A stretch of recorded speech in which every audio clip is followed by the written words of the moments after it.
നമസ്കാരം. മയണൈസ് തയ്യാറാക്കുമ്പോൾ മുട്ട ഉപയോഗിക്കരുത് എന്ന തീരുമാനം ഇന്നു മുതൽ വന്നു കഴിഞ്ഞു. മുട്ട ഉപയോഗിക്കാതെ എങ്ങനെ മയണൈസ് തയ്യാറാക്കാനാവും? മുട്ട ഉപയോഗിക്കാതെ തന്നെ അതേ രുചിയിൽ മയണൈസ് തയ്യാറാക്കാനാവും. അതെങ്ങനെ എന്നതാണ് ഇന്നത്തെ വീഡിയോ. എക്സൽ ഇലക്ട്രിക്കൽസിൻ്റെ ഈ ചാനൽ ആദ്യമായി കാണുന്നവർ ചാനൽ സബ്സ്ക്രൈബ് ചെയ്യുക, ഞങ്ങളെ സപ്പോർട്ട് ചെയ്യുക. കൂടുതൽ പറയാതെ നമുക്ക് നേരെ വീഡിയോയിലോട്ടേക്ക് കിടക്കാം. ഇടത്തരം ഉരുളക്കിഴങ്ങ് പുഴുങ്ങി തൊലി കളഞ്ഞത് ചെറുതായി നുറുക്കിയിടുക.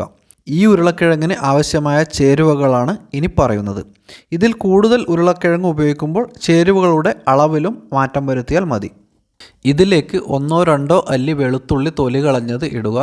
കൂടെ 3 table spoon sunflower oil, 1/4 glass പാല് എന്നിവ ഒഴിക്കുക. 5 സെക്കൻഡ് നേരത്തേക്ക് മിക്സി വർക്ക് ചെയ്യുക. ഇതിലേക്ക് അല്പം ഉപ്പും 1 സ്പൂൺ വിനാഗറും ഒഴിച്ച് വീണ്ടും ഒരു 5 സെക്കൻഡ് നേരത്തേക്ക് മിക്സി വർക്ക് ചെയ്യുക.